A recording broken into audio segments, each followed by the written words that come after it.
hanyuma rero reka tuganire duhere mu ikipe ya Rayon Sport. Rayon Sport ku munsi w'ejo yanyuze ku mbuga nkoranyambaga zayo ihamagara abafana iravuga ati nimuze mu Nzove muri imyitozo kwinjira n'ibihumbi 2,000 n'ibihumbi 5,000 nimuze murebe abakinnyi barimo barakora test, murebe abakinnyi banyu mukumbuye, murebe uko urwego bahagazeho. Turimo turategura imikino ikomeye cyane duhere ku mikino y'ubutwari. Imikino y'ubutwari ntaguciye mu ijambo ubwo nakantu nyuzamo nihuta cyane bamaze no gutangaza ibiciro kuri imikino yombi. Ni imikino izabera umunsi umwe, kwinjirana amafaranga amwe uzishyura ukara match zombi.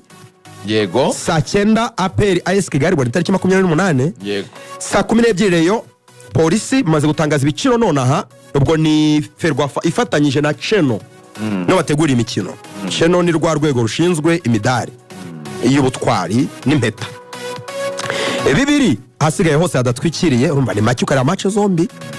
Urabyumva?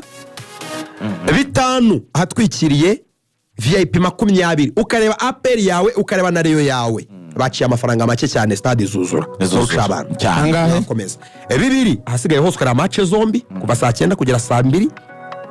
5 hatwikiriye 20 VIP. Ibi bibiri nibyo bareo bishyuye bagiye kure imyitozo ya Rayon Sport.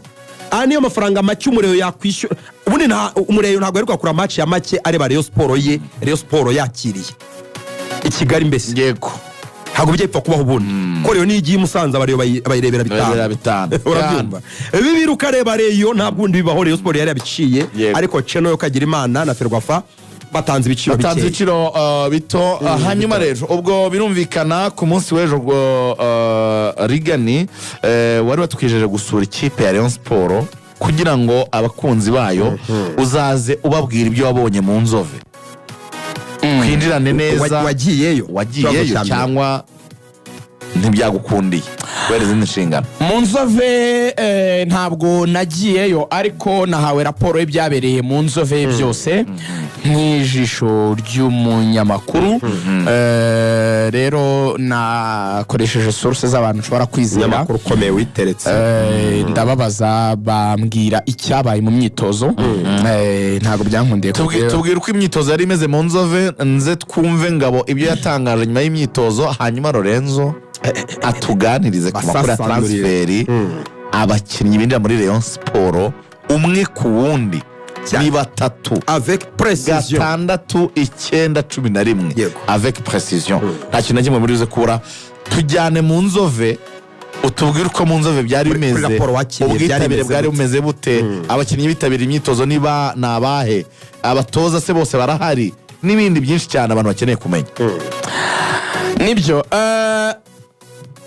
icyabaye nuko abakinnyi babiri baje mu myitozo, akaba ari abakinnyi bakomoka mu bihugu bitandukanye. Harimo umusore ukomoka bwa mbere mu gihugu cya Tanzania, abantu baramubonye. Tubanze tugaruke ku mazina ye neza. Tagenda nkunganiramo. Yitwa Raymond Lolendi Ntaudimara. So niki cyabaye rero? N'umukongomani bita Musikwabo Malik. Ayo mazina ndumva ashaka kuvuga. Yego. Trebye. Uyu muvandimwe ni umukinnyi ukina nka rutahizamu, akaba yaraturutse mu ikipe ya JKU, akaba ari ikipe iyo muri Tanzania ariko ku kirwa cya Zanzibar. Jeshi la kujenga uchumi. Yes.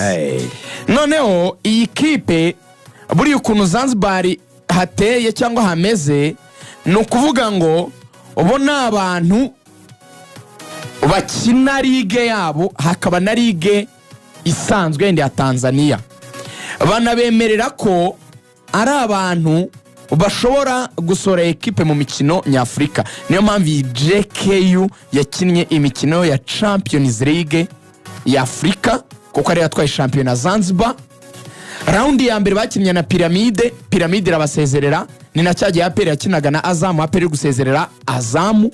Raundi ya kabiri APR isezererwa na Pyramide. Uyu musore kuri match rero ya Pyramide muri round 1 akina muri JKU yarakinnye. Piramide yabatsinze 6 irongera batsinda 3-1 ni ibitego 9-1. Amakuru ntabashije kubonera ibihamya avuga ko aribo bari top scorer wa shampiyona ya Zanzibar, ariko nagejeje gushaka niba ari ukutandika muri Zanzibar ntago amakuru yari rwose.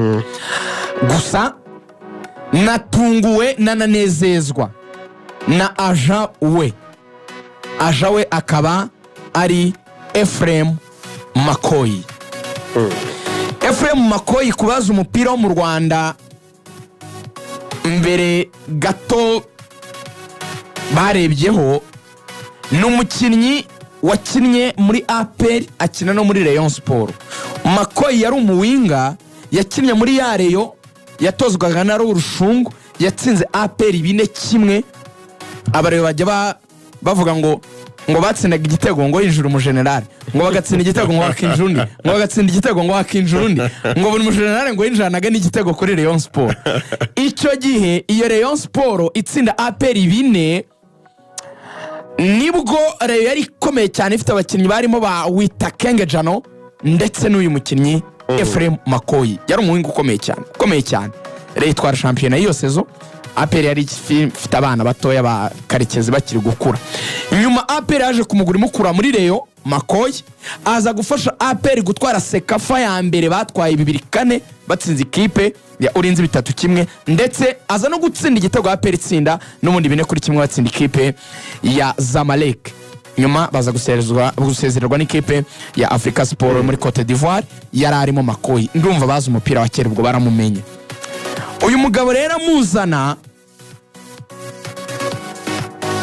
yamuzanye nk'umuntu uje mwigeragezwa, ariko si we wenyine. Banza umbwira undi mukinnyi wari uhari mbone kugera ku cyo nshaka kuvuga. Undi mukinnyi wari uhari ni umukinnyi w'umukongole. Uyu mukongole akaba yitwa Ntamba Msikwabo Malik. Ntamba Msikwabo Malik, uyu ni umukinnyi ekipa aherukamo ni ikipe ya Kabasha ikina mu cyiciro cya kabiri muri Congo, ni ikipe yo muri Nord Kivu. Now ni mu cyiciro cya kabiri, ariko noneho ni n'umukinnyi nawe waje mu modoka ya Kanyabugabo Haji Kanyabugabo. Aramubona? Ndamubona cyane. Umwe mu bafana bakomeye ba Rayon Sport. Yari teretse. Afite n'udufaranga rwose tumeze neza. Yafasha muri ibi bihe. Ameze neza cyane. Burya naje kumenya ngo Kongo ari muri business z'ibintu by'amagaraje, sinzi niba ari byo. Ama pièces de rechange, ibintu nk'ibyo. Afite amafaranga. Ni ibintu nk'ibyo.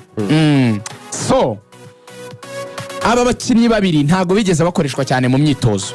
Oya, Robertinho yaravuze ati abayobozi mumfashe mutamvangira, mfite match ku itariki 28 tuzakina n'ikipe ya Police. Yego. Rero sinategura match mu cyumweru kimwe ngo mbe ndi no gukoresha test muri icyo cyumweru. Aba bakinnyi ndabakoresha ariko gake. Yego. Bitari cyane. Niyo mpamvu yabafashe abaha iminota mike ishoboka. Yego. Muri deka kwa kuna abakinnyi bakoze amakipe abiri, barabanje bakora turiboso bya bindi bashyiramo umuntu hagati bagahererekanya bamuzubaza bajyamo bira cyangwa bita rondo, nyuma aza no kubashyiramo, ariko mu minota yabahaye ntago bagaragaje urwego rudasanzwe kuko yari mike kandi adafokasinze kubakoresha cyane. Kuko we yafokasingaga ku gukoresha mediane ye yari irimo umuntu yitwa Roger, ikabamo Richard, ikabona Paplay wakinaga nka nimero 10 kubera ko Keva atakoze. Keva afite makanok, ariko aba bakinnyi barimo Paplay ndetse n'abagenzi baserivaga fall nganye neza cyane. Bonaga rwose ari we yakizeho umutima cyane kuko ni wazini washaka gukoresha kuri match ya Police. Aba bandi yabashyize mu ikipe ya kabiri ariko ntabwo abakoresheje cyane. Amakuru nanahara akavuga ko wabwira ubuyobozi bwa Rayon ngo okay, ndagenda mbakoresha gahoro ariko mwishyira kuri pressure. Ubwo bivuga ko Gacinya ngo ari buze kuma liste y'abandi ashobora kugenda akoresha gahoro.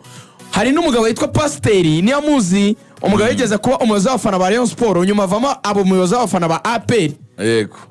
Amara igihe gitavuge abafana ba APR ahita azima bita birangira. Yivira mu by'umupira. Nawe yazanye abakinnyi batatu guturuka muri Togo. Robertinho bari mu nzova arabaye ati ntago mbashyiramo nta mwanya mfite rwose mwimvangira mu ndeke nitegure match ya Police ntago hano ari mwigeragezwa ntago hano turi muri academy umuntu wese uzanya abakinnyi nimugerageze mfite match ndi gutegura kandi Robertinho afite reso cyane. ubwo rero ntabwo umunsi wa mbere wavuga ngo hari ikintu wabonye mu bakinnyi rwose